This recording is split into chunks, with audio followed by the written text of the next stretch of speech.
Vous êtes-vous déjà retrouvé face à quelqu'un et vous êtes dit, il ou elle est trop bien pour moi? Cette pensée traverse l'esprit de beaucoup d'entre nous.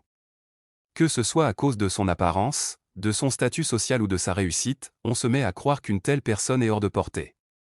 Mais si je vous disais que cette idée est fausse, et qu'en réalité, sortir avec quelqu'un perçu comme au-dessus de votre niveau est non seulement possible, mais peut aussi être beaucoup plus simple que vous ne le pensez? Le problème, c'est que la société nous a vendu un mensonge. Elle nous conditionne à croire que notre valeur dans les relations se mesure en critères superficiels, la beauté, la richesse, la notoriété, le statut. Regardez autour de vous, combien de couples voyez-vous qui semblent déséquilibrés selon ces standards?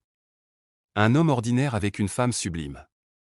Une femme modeste avec un homme qui a tout. Ce sont ces exemples qui devraient nous rappeler une vérité fondamentale, dans les relations, ce qui compte vraiment, ce n'est pas votre portefeuille ou votre apparence. Ce sont la connexion, les valeurs partagées, et surtout, la compatibilité émotionnelle. Comme dit le dicton, les cœurs se reconnaissent, même dans le tumulte. Mais alors, pourquoi avons-nous tant de mal à y croire?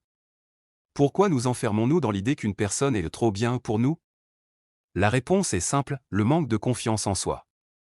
Quand vous approchez quelqu'un en croyant qu'il ou elle est hors de votre portée, vous vous placez immédiatement en position d'infériorité. Vous commencez à douter, à chercher des excuses, et pire, à vous comporter de manière non authentique. Imaginez une scène, un homme pense qu'une femme magnifique est inaccessible. Il essaie de l'impressionner, mais en fait trop, devient nerveux, et finit par paraître peu sûr de lui. À l'inverse, un autre homme, moins préoccupé par ses niveaux, aborde la même femme avec simplicité et authenticité. Devinez qui a le plus de chances de la séduire? Là où beaucoup se trompent, c'est en se focalisant sur ce qu'ils croient manquer plutôt que sur ce qu'ils ont à offrir. Oui, l'apparence compte dans l'attirance initiale, mais elle ne suffit pas à construire une relation. Une personne peut être attirée par votre humour, votre intelligence, votre capacité à la comprendre ou même votre passion pour ce que vous faites. Ces qualités, bien souvent, surpassent tout le reste.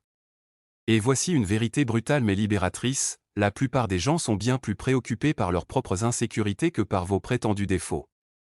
Cette femme ou cet homme que vous admirez tant? Ils ont probablement leurs propres doutes, leurs propres complexes. Alors, au lieu de vous demander si vous êtes là c'est bien, demandez-vous ce que vous pouvez apporter. Soyez authentique. Soyez audacieux. Et surtout, osez. Les grandes relations ne se construisent pas sur des bases de superficialité, mais sur des moments d'authenticité et de vulnérabilité partagés. Vous hésitez encore? Rappelez-vous de cette phrase, celui qui n'essaie jamais a déjà perdu. La vie est trop courte pour se laisser freiner par des constructions sociales. Allez-y, faites le premier pas, et vous serez surpris de voir à quel point le niveau n'est qu'une illusion. Si vous êtes d'accord avec cette vision, dites-le moi dans les commentaires, et partagez cette vidéo à ceux qui doivent entendre ce message.